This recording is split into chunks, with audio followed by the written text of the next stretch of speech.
찬송가 261장 이 세상의 모든 죄를 찬양드리겠습니다.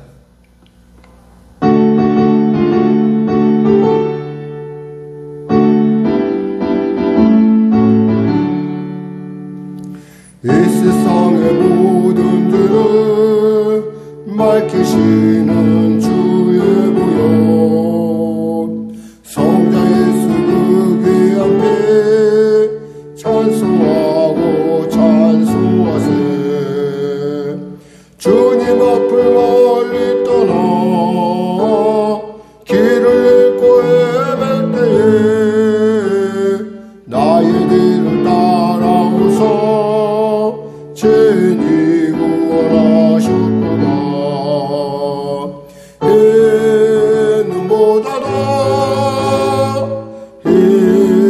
눈보다도 할렐루야 주의 흘리신 보혈로 이게 씻어주옵소서.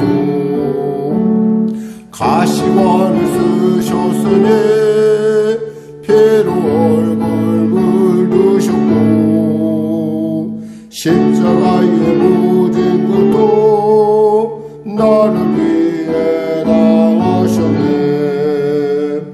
말로 용어할 수 없는 구세주의 구속하심, 그 은혜와 크신 사랑 찬송하고 찬송하세. 이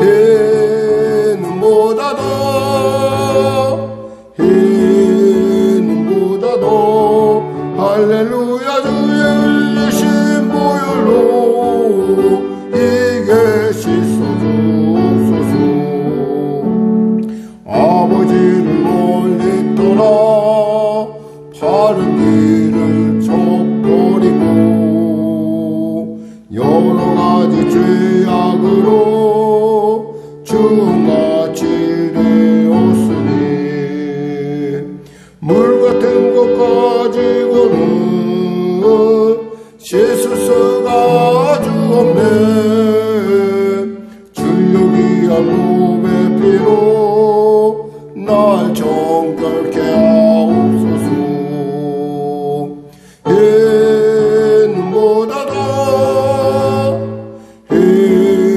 눈보다도 할렐루야 주의 흘리신 보혈로 이게 씻어주옵소서.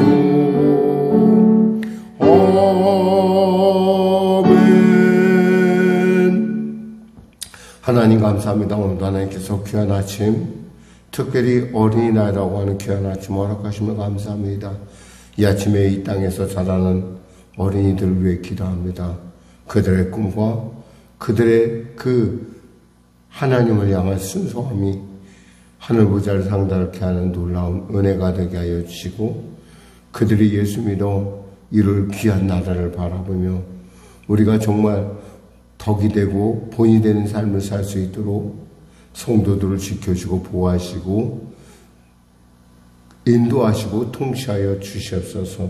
나라 민족을 불쌍히 여기시고 복음 통일 평화 통일케 하여 주시고, 특별히 저는 사랑하여 온 모든 성도들 또 영상으로 예배드린 모든 자들에게 영혼이 잘림같이 범사가 잘되며 강건한 은혜를 물붓듯 주시옵소서. 아버지 하나님, 병든 자 있습니까? 치료하소서. 문제가 있는 자 있습니까? 해결하소서. 눌린 자 있습니까? 자유케 하여 주시고, 사망길을 향해 가던 자 길을 돌이켜 생명길을 향하여 담대히 나오는 구원의 역사 허락하여 주시옵소서. 아버지 하나님, 나라와 민족을 불쌍히 여기시사 복음 통일 평화 통일케 하여 주시고, 아버지, 경제가 심히 어려운 가운데 있습니다. 나라의 경제를 또 이끌어가며 또 모든 일들을 처리하는 관계자들에게 하나님의 놀라운 지혜를 주어서 능히 아버지 소외받고 어려운 모든 경제의 그 그늘마다 하나님 골고루 풀어 모두가 다 누릴 수 있는 그러한 혜택이 갈 수 있는 그러한 나라와 민족 될 수 있도록 주여 도와주시옵소서. 대통령 베타 위정자들을 구원하여 주시고 예수님이 주신 은혜로 능히 승리케 하여 주시옵소서. 북한의 악한 정권 회개하고 주 앞에 돌아와 하나 되어 하나님 땅끝 사명 감당하기에 부족함 없도록 은혜 베풀어 주시옵소서. 성령에게 인도하여 주시옵소서. 밤낮 부르짖어 기도하는 성도들의 기도 가운데 함께하여 주시고 하나님의 놀라운 인도하심과 통치하심을 통하여 교회가 반드시 나아가야 될 길 가운데 온전케 하여 주시고 하나님 역사하여 주시옵소서. 아버지 붙잡아 주시옵소서. 간절히 바라옵기는 아버지 우리 성도들의 일터 현장마다 하나님 보호하여 주시고 특별히 몸이 연약한 가운데 있습니까? 하나님 만져주시고 만나주시고 치료하시고 새롭게 하여 주시옵소서. 전쟁이 멈춰지게 하여 주시고 코로나 사태 종식되게 하여 주시고 바라옵기는 아버지 흉흉한 국제정세 가운데 정의와 공의가 아버지 물같이 이른 놀라운 하나님의 나라가 속히 임하게 하여 주시옵소서. 오늘도 귀한 아침 주심을 감사하며 거룩하신 예수님의 이름으로 기도드립니다. 아멘. 하나님은 살아계십니다. 오늘 은혜 나누실 말씀은 에스겔서 41장 말씀입니다. 에스겔서 41장 말씀. 우리 하나님 말씀 같이 합독하겠습니다. 그가 나를 데리고 성전에 이르러 그 문벽을 청량하니 이쪽 두께도 6척이요 저쪽 두께도 6척이라. 두께가 그와 같으며 그 문 통로의 너비는 10척이요 문 통로 이쪽 벽의 너비는 5척이요 저쪽 벽의 넓이는 5척이며 그가 성소를 측량하니 그 길이는 40척이요 그 너비는 20척이며 그가 안으로 들어가서 내전문 통로의 벽을 측량하니 두께는 2척이요 문 통로가 6척이요 문 통로의 벽의 너비는 각기 7척이며 그가 내전을 측량하니 길이는 20척이요 너비는 20척이라. 그가 내게 이르되 이는 지성소니라 하고 성전의 벽을 측량하니 두께가 6척이며 성전 삼면에 골방이 있는데 너비는 각기 4척이며 골방은 3층인데 골방 위에 골방이 있어 모두 30이라. 그 3면 골방이 성전 벽 밖으로 그 벽에 붙어 있는데 성전 벽 속을 뚫지는 아니하였으며 그 둘에 있는 골방은 그 층이 높아질수록 넓음으로 성전에 둘린 이 골방이 높아질수록 성전에 가까웠으나 성전의 너비는 아래 위가 같으며 골방은 아래층에서 중층으로 위층에 올라가게 되었더라. 내가 보니 성전 삼면의 지대 곧 모든 골방 및 지대의 높이는 한 장대 곧 큰 자로 6척인데 성전에 붙어있는 그 골방 바깥벽 두께는 5척이요 그 외 빈터가 남았으며 성전 골방 삼면의 너비가 20척이 되는 뜰이 둘려 있으며 그 골방은 다 빈터로 향하였는데 한 문은 북쪽으로 향하였고 한 문은 남쪽으로 향하였으며 그 둘러 있는 빈터의 너비는 5척이더라. 서쪽 뜰 뒤에 건물이 있는데 너비는 70척이요 길이는 90척이며 그 사방벽의 두께는 5척이더라. 그가 성전을 측량하니 길이는 100척이요 또 서쪽들과 그 건물과 그 벽을 합하여 길이는 100척이요 성전 앞면의 너비는 100척이요 그 앞 동문을 동쪽을 향한 뜰의 너비도 그러하며 그가 뒷뜰 너머에 있는 건물을 측량하니 그 좌우편 회랑까지 100척이더라. 내전과 외전과 그들의 현관과 문통로벽과 닫힌 창과 삼면에 둘러있는 회랑은 문통로 안쪽에서부터 땅에서 창까지 널판지로 가렸고 창은 이미 닫혔더라.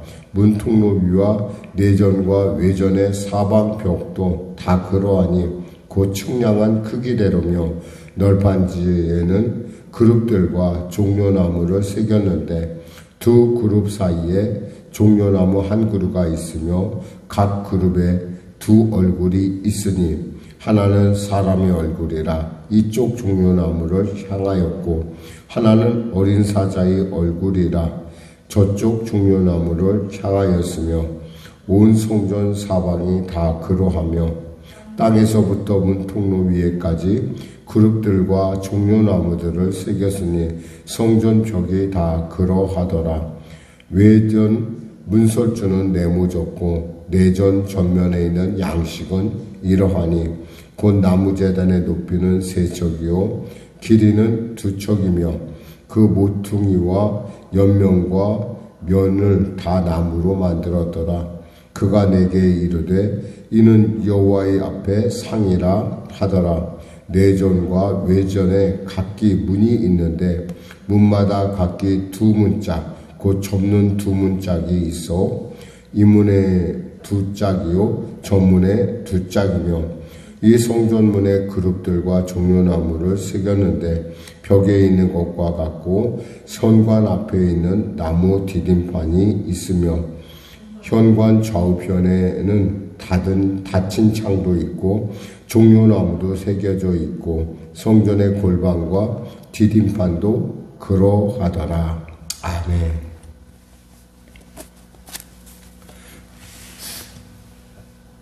에스겔은 지금 포로로 잡혀 있습니다. 그의 나이 벌써 50이 됐어요. 그러니까 우리가 50이라는 걸 어떻게 합니까? 라고 얘기하면 그가 그러니까 성전에서 일하는 나이가 30이거든요. 그러니까 우리가 1절에 보면은 그가 잡혀온 지 몇 년, 25년이라는 얘기를 이렇게 합니다. 여기서 오늘 본문에 보니까 25년이라는 얘기를 이렇게 우리가 40장에서 볼 수가 있거든요. 40장에서 보면은 나이를 추산해 보건데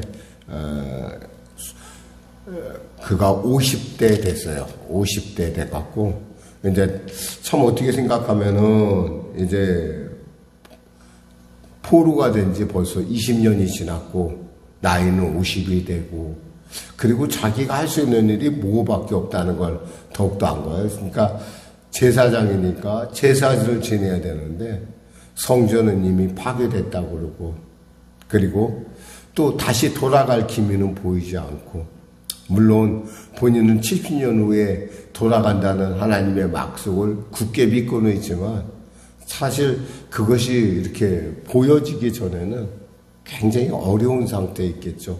어쩌면 가장 절망하는 사람은 이 바로 제사장의 직분을 갖고 있는 에스겔이었을 거라고 보여져요. 왜냐하면 그는 그렇다고 해서 하나님께서 그를 주의 종으로 삼으셨고 부르셨는데 그가 농사를 지을 수도 장사를 할 수도 없고 거기서 무슨 다른 일들을 할 만한 일이 없었던 거예요. 왜냐하면 그는 하나님의 제사 지내는 것 그리고 하나님의 말씀을 전하는 것이 그의 주 임무였다는 거죠. 그러한 입장에서 하나님께서 그를 환상 중에 이끌고 예루살렘의 높은 곳에서 그 성전의 모습을 보여주고 그 성전에서 이제 드디어 내전, 즉 지성소, 성소와 지성소를 향하여 이제 하나님이 그를 옮겨가고 있습니다. 사실 성소까지는 제사장이 다 들어갈 수 있죠. 근데 지성소에는 어느 때만 들어가요? 지성소에는 속죄일만 들어갈 수 있다는 거예요. 그러니까 제사장이라 하더라도. 그러니까 이때부터는 본인이 직접 가서 보거나 어떤 면에서 같이 동행하는 것이 아니라 그분이 가르쳐준 측량한 그 소리를 그러니까 하나님이신 그분이 들어가셔서 여기가 이렇게 우리가 빛나는 모양의 이렇게 사람이 있다는 걸 우리가 보거든요. 여기서 그러니까 놋같이 빛난 사람 하나 이 사람은 사실은 성전 우리가 그 신학자들에게는 하나님일 것이다 라고 이렇게 이야기를 하고 있습니다. 그러니까 그분이 이제는 거꾸로 이제 불러주는 거예요. 왜냐하면 이때부터는 따라가지 못하기 때문에. 그래서 보니까 뭐라고 내 그가 안으로 들어가서 3절 이렇게 돼 있어요. 그가 안으로 들어가서 대전문 통로의 벽을 측량하니 두께는 2척이요 문통로는 6척이요 문통로의 벽 너비는 각각 7척이며 이렇게 돼 있단 말이에요. 그러니까 같이 동행을 했어요. 그래서 같이 재고 이렇게 보고 그랬는데 이때부터는 이제 그가 들어가고 자기는 못 들어가고 바깥에 있는 것이죠. 그러면서 이야기를 듣는 거예요. 내전을 측량하니 길이는 20척이요 너비는 20척이라. 그가 내게 이르되 이는 지성소다. 지성소에 뭐가 있었어요? 우리가 지성소에는 우리가 그 모세의 성막에서 지성소에는 바로 그 그룹을 넣는 그리고 그 천사들 둘이 있었고 거기에 만나 항아리와 법궤 즉 하나님의 말씀이 들어있는 법궤가 그 안에 있었다는 것이죠. 근데 여기서 보니까 법궤에 그런 얘기는 없고 이런 것을 통해서 우리가 알 수 있는 것은 이건 지금 우리가 보는 성소가 아니라 하나님이 우리에게 보여준 미래에 이루어질 성소라는 걸 우리가 생각해 볼 수 있어요. 그러면서 이 성전 벽을 측량하니 두께가 6척이요 5절에 성전 3면에 골방이 있는데 너비는 각기 4척이며 4척이라고 해서 4척이라는 건 한마디로 우리가 한 50.1cm인데 이걸 계산해 보면 4척이니까 2m 정도 된다고 생각합니다. 2m 되는 방이 이렇게 있는데 너비가 각각 4척이며 골방은 3층으로 되어 있다는 거죠. 그러니까 2m 되는 방이니까 이런 방들이 3층으로 이렇게 쌓여 있는 거예요. 그리고 한 층에 몇 개가 있냐면 30개가 있어요. 여기서 보니까 3층인데 골방에 골방이 있어 모두 30이다. 이 한 채 전체가 30개. 그러니까 디귿자 형태로 되어 있다고 보면 이렇게 디귿자 형태로 보고서 30개. 그러니까 얼마나 많은 그 성소들이 있는지라는 것을 우리가 살펴볼 수 있어요. 그러면서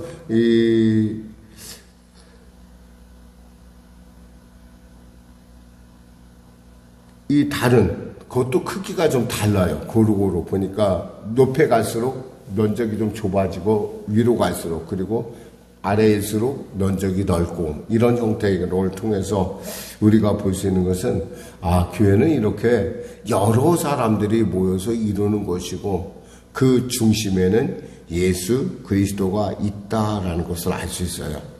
그러면서 여기서 또 우리가 발견한 또 아주 한 가지 사건은 여기서 보면은 이 지성소와 성소를 가리는 저희가 없다는 거예요. 휘장이 없다라는 거예요. 사실 우리가 그 성소와 지성소를 가리는 휘장이 있었는데 그 휘장은 어느 때 찢어졌습니까? 하나님께서 위에서 아래로 찌는 즉 예수 그리스도가 십자가 몸찢어 죽으실 때 다 이루었다 하시고 그 숨이 거두면서 그 휘장이 위에서 아래로 쭉 찢어지는 거 우리가 볼 수 있어요. 위에서 아래로 찢을 정도로 그 휘장은 그렇게 쉽게 찢어지는 휘장도 아니에요. 흔히 말해서 소와 양 쪽에서 이 휘장을 들고 이렇게 막 끌어잖아요. 이렇게 끌어도 이 휘장이 안 찢어질 정도로 아주 단단한 휘장입니다. 그래서 두께가 어느 정도냐? 20cm라는 거예요. 20cm. 두께가 20cm 되는 이러한 천으로 아주 두껍게 되어 있는 게 이렇게 잘 찢어지도 않는데 이것이 위에서 아래로 찢어졌다는 것은 바로 하나님의 은혜가 있음을 우리가 알 수 있다는 거예요. 아까 이 에스겔 성전의 특징은 성소와 지성소를 나누는 그 휘장이 없다라는 얘기예요. 그러니까 얼마나 놀라운 일이에요. 우리는 정말 하나님께서 이렇게 바로 나가는 길을 열어주신 것을 우리가 이 그림자를 통해서 볼 수 있는 거예요. 즉 우리가 앞으로 나아가야 될 천국에서 볼 하나님 나라에서 볼 그 성막은 어떤 것이다. 이렇게 생겼다는 것을 우리가 알 수 있죠. 그래서 이렇게 많은 크기의 골방에서 우리가 결국 뭐로 연결되어 있다는 거예요? 성전으로 다 모든 것이 연결되어 있어서 이것이 뭐냐면 바로 교회라는 건 어떤 면에서 연합의 존재고, 그 연합할 때 너희 두세 사람이 내 이름으로 모인 그들 중에 나도 있다고 하신 말씀처럼 그 연합을 통해서 하나님의 나라가 임재한, 그리고 그 연합을 통해서 우리가 세상 가운데 나가 빛과 소금의 직분을 감당하는 그러한 일들을 우리가 감당해야 된다. 그럼 구체적으로 어떤 일을 감당해야 될까요? 우리 무엇보다도 화목하게 하는 직분. 우리 직분을 하나님께서 우리에게 주셨다는 거죠. 그래서 화목하려면 어떻게 해야 돼요? 겸손해야 되고, 또 화목해 하려면 어떻게 했냐? 로마서 14장 19절 보니까 우리가 화평의 일과 서로 덕을 세우는 일에, 이 덕을 세우는 일, 내 힘써야 된다는 거죠. 이것을 한마디로 우리 안에 있는 이기심이나 욕심을 버리고 어느 곳에서나 이렇게 우리가 겸손하게 덕을 세우는 일을, 그런 삶을 통해서 교회의 연합을 이뤄가야 된다는 것을 상징적으로 보여주고 있습니다. 그 나머지 부분들 여러분 다시 한번 읽어보시면서 한번 여러분들이 그 집에 인터넷이 있으면은 아니 핸드폰을 통해서 에스겔 성전에 갖고 동영상을 보시면 요즘 그 그림으로 이렇게 그려지는 것들이 있습니다. 사실 그걸 좀 봐도 되는데 왜 그걸 보지 않느냐? 조금은 약간 좀 미흡한 부분이 있는데 그림을 딱 보면요, 거기서 벗어나지를 못해요. 제가 그랬잖아요. 말씀은 있잖아요. 귀로 보는 거예요. 귀로. 들으면서 보는 거예요. 그래야지만 이것이 우리 하나님께서 우리에게 주시고자 하는 실체에 가깝게 갈 수 있기 때문에 그렇습니다. 기도하겠습니다. 하나님 감사합니다. 말씀을 전했습니다. 이 새벽에 참으로 주의 말씀 사모여 나온 우리 귀한 권사님, 그리고 영상으로 예배된 우리 성도들 모두 한 사람 한 사람 참으로 마음 오는데 오지 못했지만 늘 기도하며 교회를 위하여 간구하는 성도들의 그 모든 간구와 그 눈물과 탄식 가운데 하나님 함께하여 주시고, 이 교회가 주님의 놀라운 은혜 가운데 날마다 하는 예수 그리스도의 형상을 닮아가는 아버지 하나님의 온전하신 같이 온전함을 향해 두려워하지 않고 담대히 나아가는 우리 모두가 되게 하여 주시옵소서. 감사하며 예수님의 이름으로 기도드립니다. 아멘. 우리 말씀 생각하고 찬송하고 기도하겠습니다. 찬송가 359장입니다.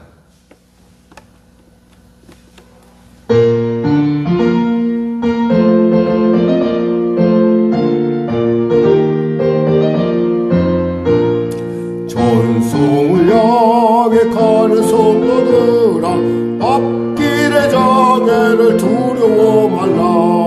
성령이 너를 인도하시리니 왜 지체를 하고 있느냐. 앞으로 전성을 향해 나가세. 전성문만 바라고 나가세. 모든 천사 너희를 영접하러 문 앞에 기다려 서 있네.